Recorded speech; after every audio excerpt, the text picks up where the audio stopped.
자, 우리 먼저 아멘으로 하나님을 예배합시다. 할렐루야. 자, 오늘도 데일리 처치를 통해 같은 말씀을 나누는 모든 예배자분들 예수님 이름으로 환영하고 진심으로 축복해 드립니다. 우리 한 번 더 2025년에 또 소망과 결단을 또 입술로 먼저 고백하고 듣는 시간을 갖도록 하겠습니다. 같이 고백합니다. 주보에 나와 있는 페이지를 참고하시고요. 함께 고백합니다. 믿음은 들으면서 들음은 그리스도의 말씀에서 한 번만 더. 믿음은 들으면서 들음은 그리스도의 말씀에서 믿으신 분은 아멘. 자, 우리의 공급처를 확인하는 고백이니까 늘 이 공급처를 가지셨으면 좋겠습니다. 이게 뭔 공급이야? 믿으셨으면 좋겠습니다. 그러니까 뭐가 됐든 이게 타깃이 되기 때문에 이걸 계속 외치는 겁니다. 예수님의 말씀에서부터. 자, 2025년 사순절 기간을 맞아서 그 예수님이 오심으로 인해서 뭐가 변했나에 관련된 이제 말씀들을 계속 나누고 있습니다. 첫 번째는 사망에서 생명으로라는 이슈.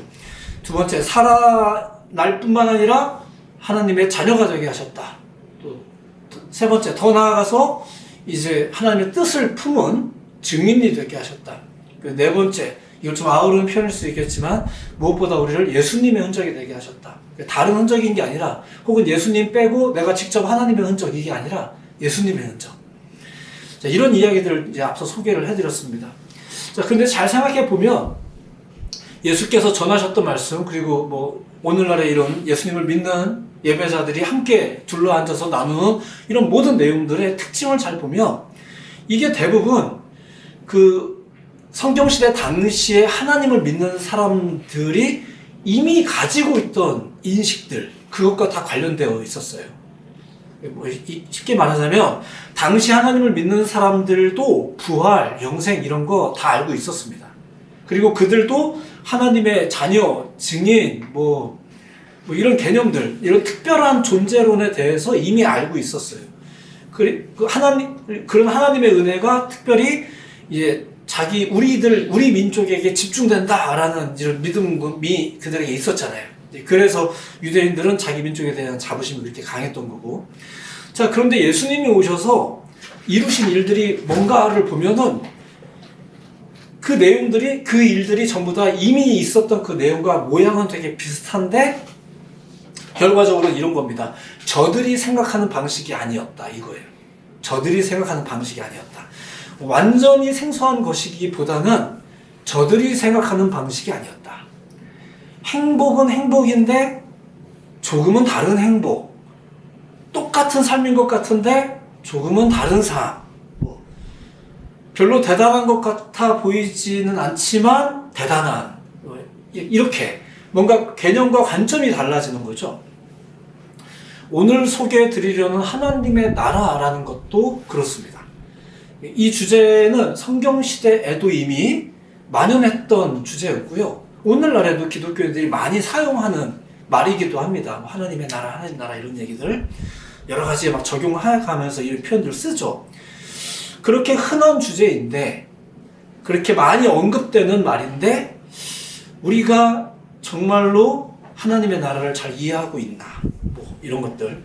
결과적으로는 예수님이 오셔서 그 하나님의 나라라는 건 이런 거야 라고 알려주셨거든요. 선언을 하셨거든요. 새롭게 우리에게 보여주신 거죠.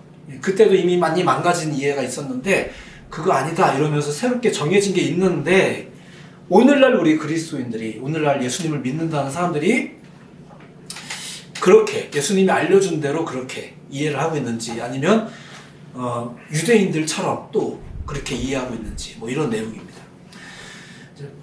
오늘은 그저 하나님의 나라에 대해서 이제 또 이렇게 설명하려는 건 아닙니다. 이미 워낙 많은 이론과 설명들이 사실 우리나라에 많이 나와 있습니다. 근데 정확히는 이 자리에서 오늘 나누고자 하는 것은 예수님께서 이루신 하나님의 나라가 뭐냐, 이제 이걸 보려고 하는 거죠. 자, 그런 맥락에서 좀 보도록 하겠습니다. 자, 예수님의 사역이 시작되는 장면이 오늘 본문의 이야기입니다. 대충 조금씩 들어서 아시는 게 있겠지만 예수님의 사역이 시작되었을 때 본격적인 메시지는 이거였었습니다. 회개하라, 천국이 가까이 왔다. 이 표현이었었습니다. 이게 이제 본격적인 사역의 시작이래요. 근데 그 메시지 자체는 예수님보다 조금 앞서 세례 요한도 똑같이 전했거든요. 뭔가가 왔다는 거예요. 뭔가가 왔다. 자, 이 짧은 선포 안에 두 가지 핵심이 존재하죠. 첫 번째는 하나님의 나라, 두 번째는 왔다. 자, 몇 번 말씀드린 적이 있었는데 당시 유대인들에게 있어서 특히 낯설었던 것은 이 왔다라는 표현이었습니다. 하나님의 나라라는 인식은 원래 있었어요. 그들에게도 있었는데 그들에게 하나님의 나라는 가야 하는 나라였지 오는 나라는 아니었다는 얘기예요. 그렇다면 왜 그들은 그런 생각을 했던 걸까? 결국은 저들이 하나님의 나라에 대해서도 잘못 알고 있었다는 얘기예요. 어떻게 잘못 알고 있었나? 오늘의 결론이기도 하겠지만 그들은 하나님의 나라가 어떤 장소라는 인식을 가지고 있었습니다. 어떤 장소. 그러다 보니까 일단 여기는 아닌 거예요. 또 봐도 아닌 것 같잖아요? 그러니까 우리도 그런 거예요. 보면서 이건 아닌 것 같다 싶으면은 딴 데를 바라는 거죠. 이런 거랑 비슷합니다. 여기는 아닌 것 같아요. 어딘가에 있는 장소. 근데 더군다나 그 장소는 뭐 그냥 가나요? 가고 싶으면 막 가요? 아니에요. 그렇지도 않아요. 어마어마한 지도자가 또 있어야 돼요. 거기 가는 길을 또 알거나 혹은 가는 방법을 아는 사람, 또 우리를 인솔해 줄 수 있는 또 어떤 어마어마한 어떤 영향력과 필요 요소들을 다 갖춘 사람. 이게 그들이 가진 메시아관이었습니다. 자, 그런데 이제 예수 보세요. 그분이 막 메시아라는 소문이 있는데 이분은 처음부터 다 이상해요. 이제 그들이 생각하는 것과는 너무 다른 거죠. 오늘 본문이 뭐냐면은 예수님이 그 본격적인 사역, 그 회개하라 천국이 가까웠다라는 이런 메시지를 전하기 전의 모습인데 세례 요한의 뭐 세례를 받고 그리고 광야의 시험도 받으셨대요. 그런 다음에 이제 본격적으로 사역을 시작하기 직전에 이야기가 오늘 13절부터의 내용인데 다시 한번 들어보십시오. 나사렛을 떠나 스불론과 납달리 지경 해변에 있는 가버나움에 가서 사시니 예수님의 공생에 대한 기록은 이렇게 예수님이 가버나움이라는 곳에 정착했다라는 것부터 시작입니다. 바로 뭐 어디 멋지게 메시지를 전했다 설교했다가 아니라 일단은 사는 거죠. 어디서 살지 정하는 것부터가 시작인 거예요. 예수님은 실제로 거기에서 3년 대부분을 지내시면서 공생 활동을 하셨고 막판에 이제 예루살렘으로 건너가신 겁니다. 자, 당시 가버나움 갈릴리 바다 같진 않아요. 이렇게 지도로 보면 그냥 호수같이 생겼는데 그 갈릴리 바다에 인접한 이제 그런 곳입니다. 여기가 그 지역 자체가 동방과 그 지중해를 연결하는 그 통로 같은 그런 곳이래요. 그래서 당연히 무역이 활발했죠. 꽤 활발했습니다. 무역이 활발했다는 것은 나름 풍족하고 사람들이 북적거린다는 뜻이겠죠. 근데 더 나아가서 영적인 측면에서 보자면 보통 이런 곳은 또 이제 죄가 또 만연합니다. 사상과 종교가 막 만연한 곳이죠.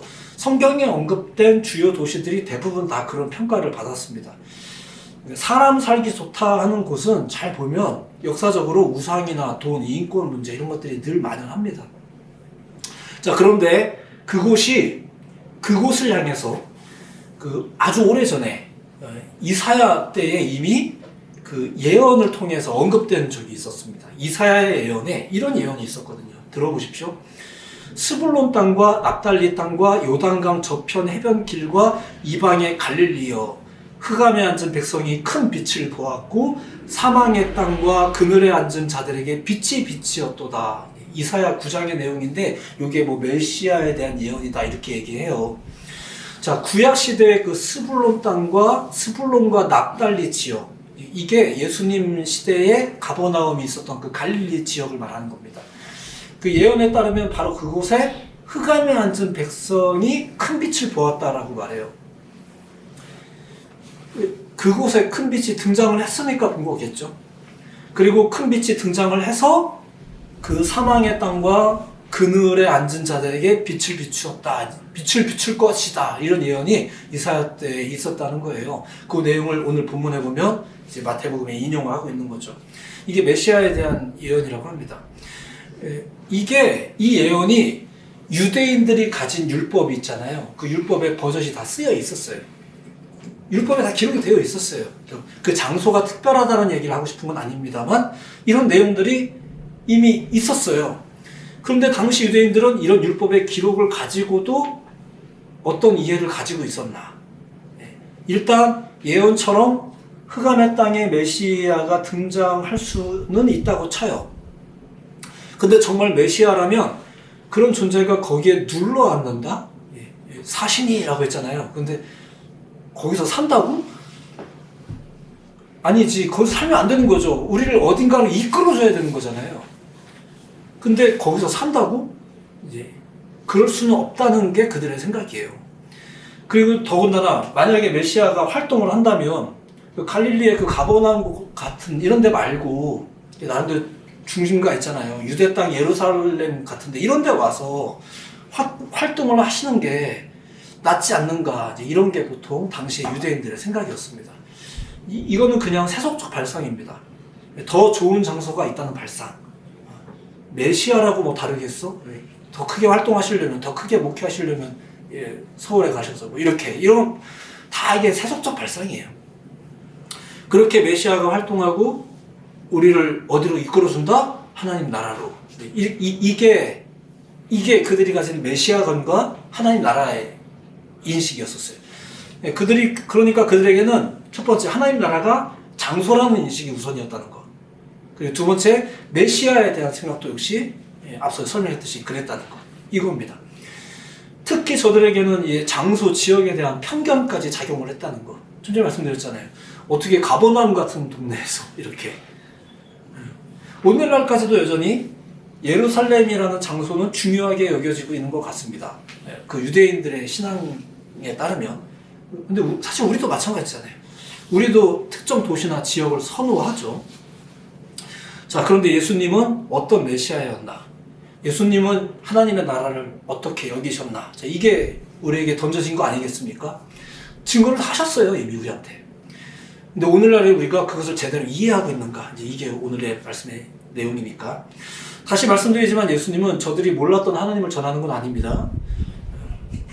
우리가 모르는 행복을 말하는 게 아닙니다. 우리도 똑같이 행복하고 싶고 예수님을 믿든 안 믿든 다 행복을 원하고 싶고 다 행복을 원합니다. 몰랐던 걸 이야기하는 게 아닙니다. 애초에 하나님의 나라가 어떤 곳이었는지를 예수님이 나타내려고 하신 거죠. 자, 이제 그 내용, 아주 오래전부터 사용되어지던 언어를 가지고 설명을 하자면 이런 겁니다. 헬라어 중에 바실레이아라는 말이 있습니다. 바실레이아. 나라라는 뜻입니다. 그냥 나라. 근데 이게 그냥 나라라는 말이, 이 바실레이아라는 말이 바실류스, 바실류라는 그 단어에서 이렇게 넘어온 말이에요. 그러니까 바실류스는 통치하다, 다스리다 이런 말입니다. 요 말을 어원으로 해서 나온 게 바실레이아. 이게 이제 헬라어 나라. 그래서 바실레이아 투테오. 이게 하나님의 나라라는 말이거든요. 그러니까 그 안에는, 그 근본에는 원래 통치라는 게 원래 있는 겁니다. 자, 그렇다면 이제 이 바실류스를 가지고 보자면 이런 거예요. 원래 이 통치하다는 말이 있으니까 당연히 첫 번째, 통치하는 존재가 우선 존재하겠죠. 통치하는 존재가 있어야 되겠고, 그게 누구겠어요?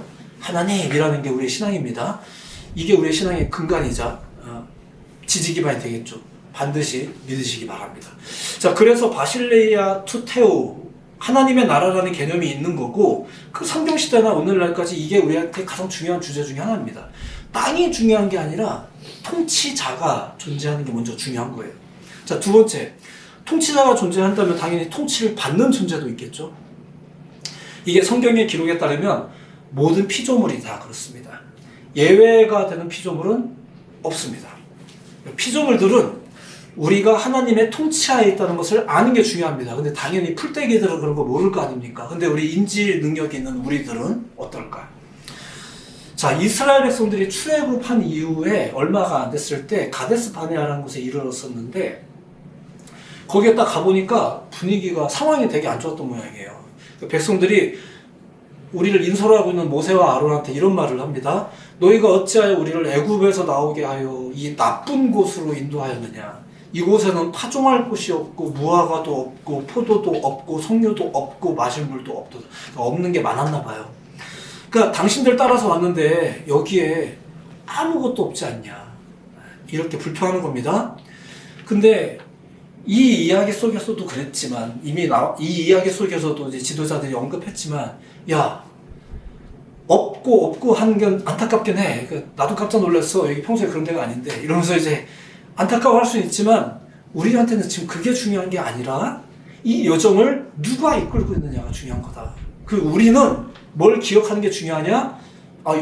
이 동네는 뭐가 되게 많네? 이 동네는 뭐가 아무것도 없네? 이게 중요한 게 아니라 누가 우리를 이끌고 있구나.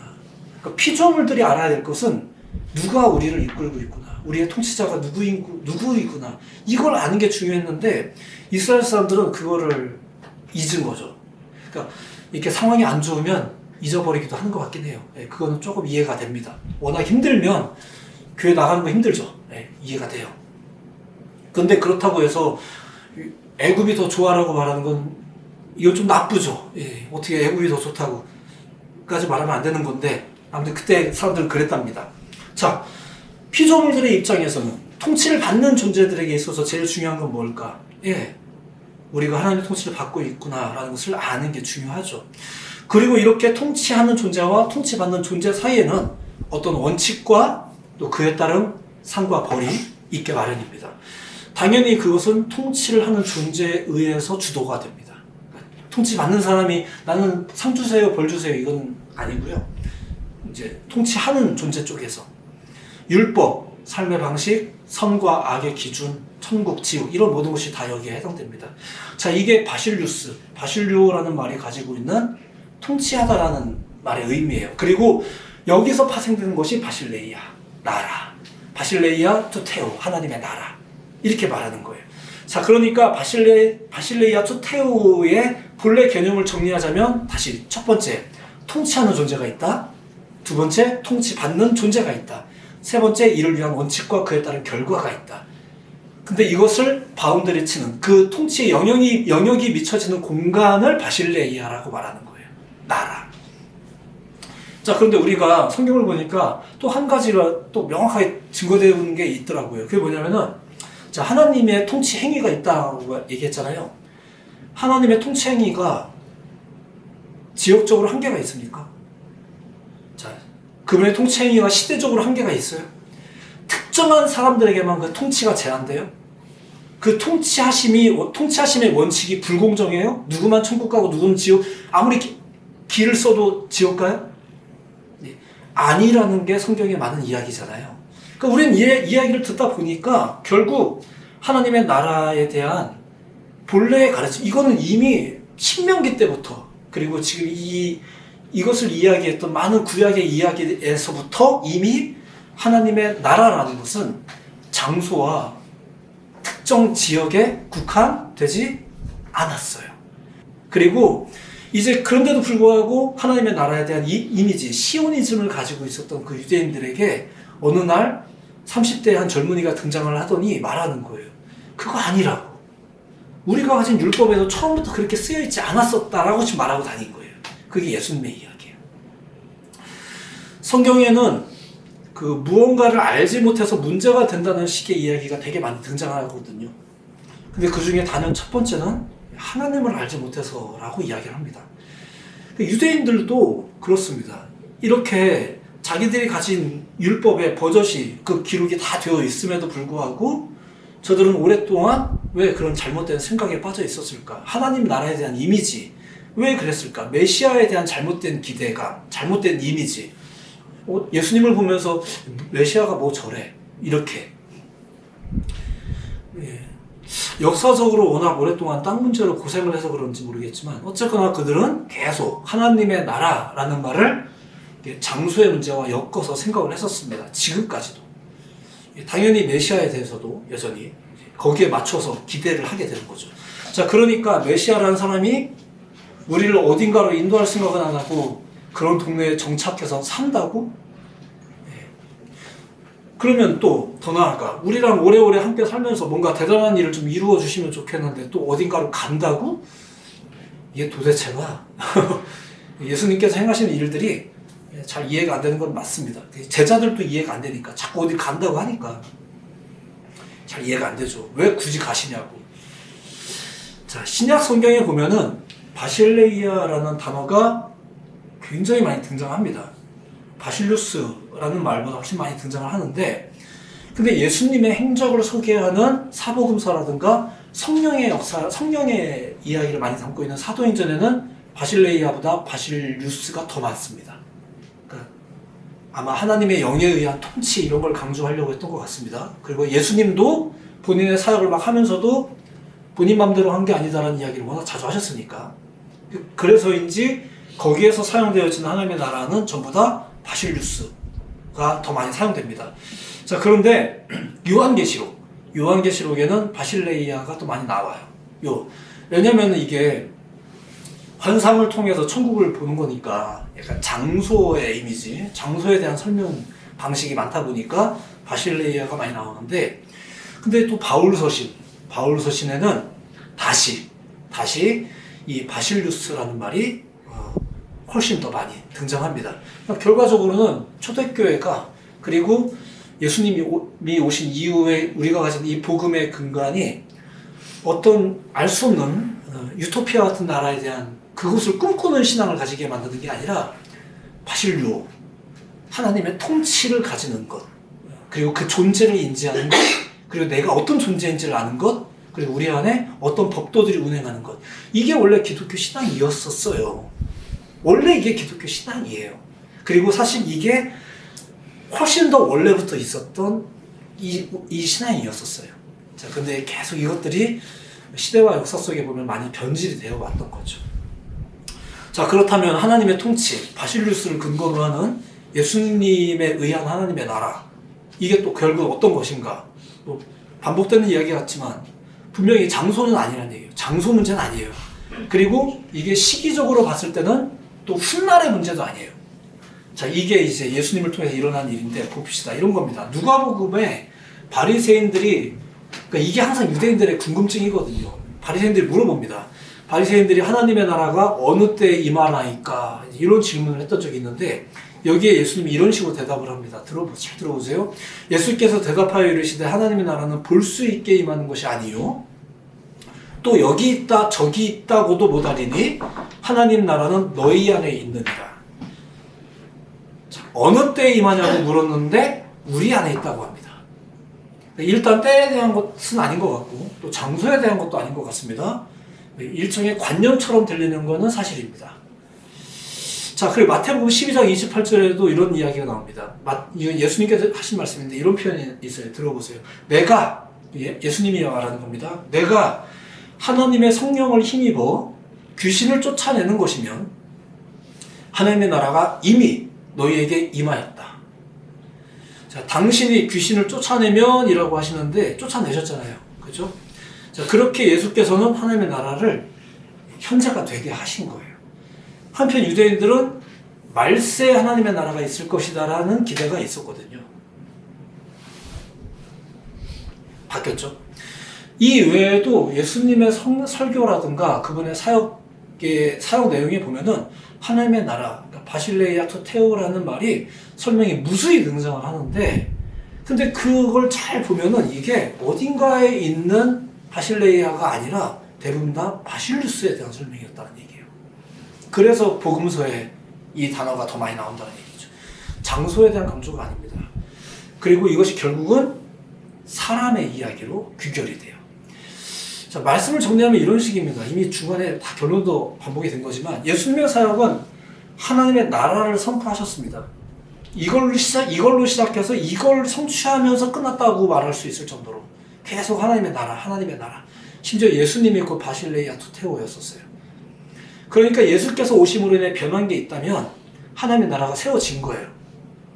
일단 안 믿어지더라도 들어주세요. 하나님의 나라가 세워진 거예요. 우린 여전히 그게 장소인가? 이렇게 생각하면 또 어디 이렇게 찾아 헤매겠지만 복음은 설명하고 있습니다. 하나님의 나라가 세워졌대요. 당시 신앙인들이 바랬던 것처럼 어딘가를 이끌어 간다거나 또 어딘가에서 그런 건물이 세워진다거나 빌딩이 세워진다거나 또 막 이렇게 세워지는 막 교회 큰 건물 보면서 막 하나님의 나라 같더라고 막 이렇게 사람들이 기대를 했지만 그런 건 아니었었어요. 근데 그들이 바라던 방식의 하나님의 나라, 메시아는 아니었지만 분명히 복음은 말합니다. 저들에게 명확히 하나님의 나라를 보여주신 거예요. 그리고 임하셨다라는 말이 맞는 거죠. 그러니까 이 나라는 장소이기보다 인격에 가깝습니다. 그러니까 인격이에요. 이게 그냥 하나의 철학과 종교적 철학을 말하는 게 아니라 처음부터 했었어요. 처음부터. 나라라는 것을 오늘날에도 우리가 나라라는 것이 영토와 여러 가지 이런 것들로 규정을 하고 있기 때문에 우리가 거기에 익숙한 것인데 성경에서 말하는 나라는 처음부터 그게 아니었습니다. 가끔 사람들이 이런 말을 할 때가 있죠. 아마 들어본 적이 있을 겁니다. 야, 너는 딴 세상 사는 사람 같아. 이런 말들. 이제 이게 다르게 표현하자면 이런 겁니다. 야, 너는 현재에 있지만 과거나 미래에 있는 것 같고 여기에 있지만 저기에 있는 것 같아. 뭐 이런 말이잖아요. 나랑 있지만 나랑 없는 것 같고 나를 보고 있지만 나를 안 보는 것 같고 듣고 있는 것 같지만 안 듣는 것 같고 이런 거잖아요. 이 말이 때로는 좋게 때로는 나쁘게 사용이 되죠. 예수님의 사역도 그렇게 비춰지는 거예요. 율법을 잘못 새기고 있던 사람들에게는 믿을 수 없는 존재였던 것이고 율법만 바르게 알아도 아 저분이 그분이구나 이렇게 믿을 수 있는데 계속 그렇게 증거했었어요. 너희가 율법을 제대로 알기만 했더라도 이렇게 계속 얘기했단 말이에요. 그런 존재가 예수님이었던 거죠. 오늘날에 우리도 마찬가지입니다. 이 신앙도 마찬가지입니다. 우리가 사실 6일간의 세속에 익숙해져 있다 보니까 하루 잠깐의 설교가 이해가 안 되는 것도 납득은 됩니다. 근데 성경은 처음부터 계속 얘기하고 있다는 것. 그래서 우리는 이것을 계속 반복해서 듣는 거예요. 아, 우리가 하나님의 나라일 수 있겠구나. 우리가 하나님의 나라이겠구나. 우리 안에 나라라는 게 어때요? 나라라는 게 필요한 것도 많고, 그쵸? 국방도 필요하고, 경제도 필요하고, 많은 게 필요해요. 불안한 것 같지만 또 잘 사라지기도 하고, 잘 사는 것 같지만 불안하기도 한 거가 나라잖아요. 우리가 그래요. 우리도 국방이 필요하고, 우리도 공급이 필요하고, 외교도 잘해야 되고, 관계도 잘해야 되고, 우리가 나라가 그래요. 이 나라의 중심에 예수가 있지 않으면 마치 손과 발이 있어도 한 몸이 건강하지 못한 것처럼 그분이 우리 나라의 중심에 있지 않으면 이 나라가 건강하지 못한 거예요. 그래서 처음부터 성경은 나라를 말할 때, 바실레이아를 말할 때 여러분들 개개인을 말했고 하나님이 선택하신 민족을 말했었어요. 민족이면 나라구나. 그러니까 우리가 이런 거에 자꾸 우리가 가진 생각에 사로잡히다 보니까 하나님의 나라가 그냥 관념적으로만 들릴 뿐이지 현실로 하나도 받아들여지지가 않는 거예요. 예수님은 처음부터 그렇게 가르쳤는데, 그리고 우리는 바로 그것을 믿는 사람들인데, 우리는 쉬운 복음을 원하니까 그럼 쉬운 복음으로 정리해 드릴게요. 여러분이 하나님의 나라예요. 그러니까 우리가 이것을 어떻게 이 나라가 순전해질 수 있겠는가? 하나님의 법도도 필요하구나.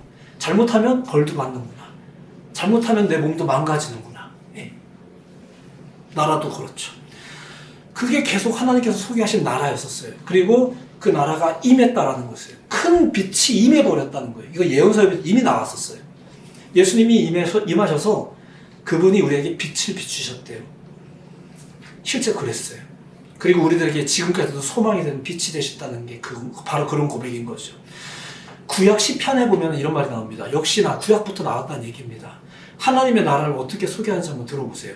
여호와를 자기 하나님으로 삼는 나라, 곧 하나님의 기업으로 선택된 백성은 복이 있도다. 나라가 백성이라고 소개해요. 나라가 장소라는 인식은 잘못된 거예요. 나라는 곧 인격이고 존재예요. 그러니까 예수께서 하나님 나라로 살았다는 것도 이상한 얘기는 아닌 거예요.